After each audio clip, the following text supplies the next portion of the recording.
Divine Grace Igniter. ಆತ್ಮೀಯರೇ, ಇಂದು ಸಾಧಾರಣ ಕಾಲದ 6ನೇ ಭಾನುವಾರ. ಇಂದಿನ ವಾಚನಗಳು ದೇವರಲ್ಲಿ ಹಾಗೂ ಪ್ರಭು ಯೇಸುವಿನಲ್ಲಿ ಭರವಸೆ ಇಡಲು ಕರೆ ನೀಡುತ್ತಿದೆ. ನಮ್ಮ ವಿಶ್ವಾಸ ಮತ್ತು ಭರವಸೆಯನ್ನು ದೃಢಪಡಿಸಲು ಪ್ರಭು ಯೇಸು ತನ್ನ ಪ್ರಾಣವನ್ನು ಸಮರ್ಪಿಸಿದರು. ಪುನರುತ್ಥಾನರಾಗಿ ಜೀವಂತರಾಗಿ ಎದ್ದು ಬಂದರು. ಭರವಸೆ ಎಂದರೆ ಒಂದು ಗಾಢವಾದ ನಂಬಿಕೆಯಾಗಿದೆ.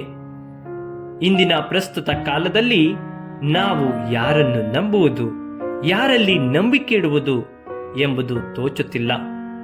ಎಷ್ಟೋ ಕುಟುಂಬಗಳು ದಾಂಪತ್ಯ ಜೀವನವು ಭರವಸೆ ಇಲ್ಲದೆ ಛಿದ್ರವಾಗಿದೆ. ಭರವಸೆ ನಮ್ಮ ಎಲ್ಲರ ಬಾಳಿಗೆ ಬಹಳ ಮುಖ್ಯವಾಗಿದೆ. ಏಕೆಂದರೆ ನಮ್ಮ ಸಂಬಂಧಗಳು ನೆಲೆಗೊಂಡಿರುವುದು ಒಬ್ಬರನ್ನೊಬ್ಬರ ಭರವಸೆಯ ಮೇಲೆ. ಆದ್ದರಿಂದಲೇ ನಮ್ಮ ಜಗದ್ಗುರುಗಳು ಈ ವರ್ಷವನ್ನು ಜುಬಿಲಿ ವರ್ಷವನ್ನಾಗಿ ಹಾಗೂ ಭರವಸೆಯ ಯಾತ್ರಿಕರು ಎಂಬ ವಿಷಯದ ಬಗ್ಗೆ ಧ್ಯಾನ ಮಾಡಲು ಕರೆ ನೀಡಿದ್ದಾರೆ. ಇಂದಿನ ಮೊದಲನೆಯ ವಾಚನ ಯೆರೆಮೀಯನ ಗ್ರಂಥದಲ್ಲಿ ಮಾನವನ ಶಕ್ತಿ ಮತ್ತು ಸಾಮರ್ಥ್ಯಗಳ ಮೇಲೆ ಮಾತ್ರ ನಂಬಿಕೆ ಇಟ್ಟು ಸರ್ವೇಶ್ವರನಲ್ಲಿ ಅಪನಂಬಿಕೆ ಹೊಂದಿದರೆ ಅದರಿಂದಾಗುವ ಪರಿಣಾಮಗಳ ಬಗ್ಗೆ ವಿವರಿಸುತ್ತದೆ.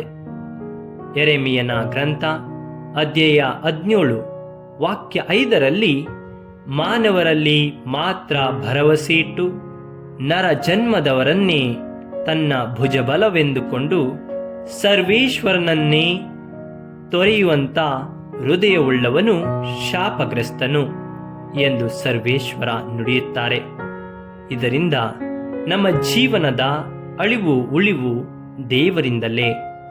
ಆತನಲ್ಲಿಯೇ ನಾವು ಅವಲಂಬಿತನಾಗಿರಬೇಕೆಂದು ತಿಳಿಸುತ್ತದೆ. ನಾವು ಯಾರಲ್ಲಿ ಹಾಗೂ ಯಾವುದರಲ್ಲಿ ಭರವಸೆ ಇಟ್ಟಿದ್ದೇವೆ ಎಂಬುದನ್ನು ನಾವು ಅವಲೋಕಿಸಬೇಕಾಗಿದೆ. ಬರೀ ನಾವು ದೇವರಲ್ಲಿ ಭರವಸೆಯನ್ನು ಹೊಂದಿದರೆ ಸಾಲದು. ಬದಲಾಗಿ ನಮ್ಮ ಜೀವನವು ಸಹ ಒಳ್ಳೆಯ ಹಾದಿಯಲ್ಲಿ ಸಾಗಬೇಕಾಗಿದೆ. ಅದೇ ರೀತಿ ನಮ್ಮ ಜೀವನದಲ್ಲಿ ನಮಗೆ ಸಿಗುವ ಯಶಸ್ಸು, ವರಪ್ರಸಾದಗಳು ದೇವರ ಅನುಗ್ರಹ ಎಂಬುದನ್ನು ಮರೆಯಕೂಡದು. ದೇವರ ಕೃಪೆ ಇದ್ದರೆ ನಾವು ಚೆನ್ನಾಗಿ ಜೀವಿಸಬೇಕು. ಇಲ್ಲದಿದ್ದರೆ ಏನನ್ನು ಸಾಧಿಸಲು ಸಹ ಸಾಧ್ಯವಿಲ್ಲ. ಕೀರ್ತನೆ ಅಧ್ಯಾಯ 125 ವಾಕ್ಯ 1ರಲ್ಲಿ ಪ್ರಭುವಿನಲ್ಲಿ ನಂಬಿಕೆ ನಿರೀಕ್ಷೆಯಿಂದಿರುವವರು ನಿಶ್ಚಲ, ಸುಸ್ಥಿರ, ಗಿರಿ ಸಿಯೋನಿನಂತೆ ಇರುವರು ಎಂದು ಕೀರ್ತನೆಕಾರ ವಿವರಿಸುತ್ತಾರೆ. ನಾವು ದೇವರಲ್ಲಿ ಎಷ್ಟರ ಮಟ್ಟಿಗೆ ಭರವಸೆಯಿಡಬೇಕೆಂದು ತಿಳಿಸುತ್ತಾರೆ.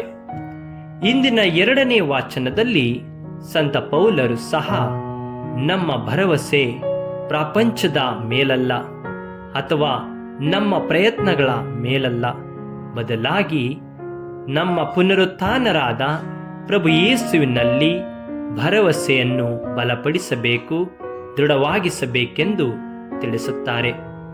ಕ್ರಿಸ್ತ ಯೇಸುವಿನಲ್ಲಿ ನಮಗಿರುವ ನಂಬಿಕೆ ಕೇವಲ ಈ ಲೋಕದ ಬದುಕಿಗೆ ಸೀಮಿತವಾಗಿರದೆ ಜಗತ್ತಿನಲ್ಲಿ ನಮಗಿಂತ ನಿರ್ಭಾಗ್ಯರು ಬೇರೆ ಯಾರೂ ಇಲ್ಲ ಎಂದು ಸಂತ ಪೌಲರು ನುಡಿಯುತ್ತಾರೆ. ನಮ್ಮ ಜೀವನವು ಇಲ್ಲೇ ಅಂತ್ಯವಾಗುವುದಿಲ್ಲ. ಈ ಪ್ರಪಂಚದ ಆಚೆಗೆ ನಮ್ಮ ಪಯಣ ಮುಂದುವರಿಯುತ್ತದೆ. ಈ ಪಯಣ ಪುನರುತ್ಥಾನಗೊಂಡ ಕ್ರಿಸ್ತನೆಡೆಗೆ ಸಾಗುವುದಾಗಿದೆ.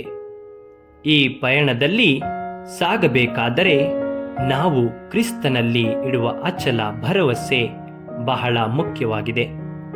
ಇಂದಿನ ಶುಭ ಸಂದೇಶದಲ್ಲಿ ನಮ್ಮ ಭರವಸೆಗೆ ಸಿಗುವ ಪ್ರತಿಫಲದ ಬಗ್ಗೆ ವಿವರಿಸಲಾಗಿದೆ. ನಾವು ಹೆಚ್ಚಾಗಿ ನಮ್ಮ ಜೀವನದಲ್ಲಿ ಎದುರಾಗುವ ಕಷ್ಟಗಳು, ಸಮಸ್ಯೆಗಳು, ಈ ಸಮಯದಲ್ಲಿ ದೇವರ ಮೇಲೆ ವಿಶ್ವಾಸವನ್ನು, ಭರವಸೆಯನ್ನು ಕಳೆದುಕೊಳ್ಳುತ್ತೇವೆ. ಚಿನ್ನವು ಪರಿಶೋಧಿತವಾಗುವುದು ಬೆಂಕಿಯಲ್ಲಿ.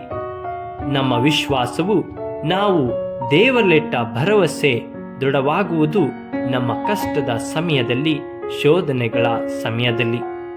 ಆದುದರಿಂದಲೇ ನಾವು ಸಂಪೂರ್ಣವಾಗಿ ದೇವರಲ್ಲಿ ಭರವಸೆ ಇಡಬೇಕು ಹಾಗೂ ನಮ್ಮನ್ನೇ ನಾವು ದೇವರಿಗೆ ಸಮರ್ಪಿಸಬೇಕು.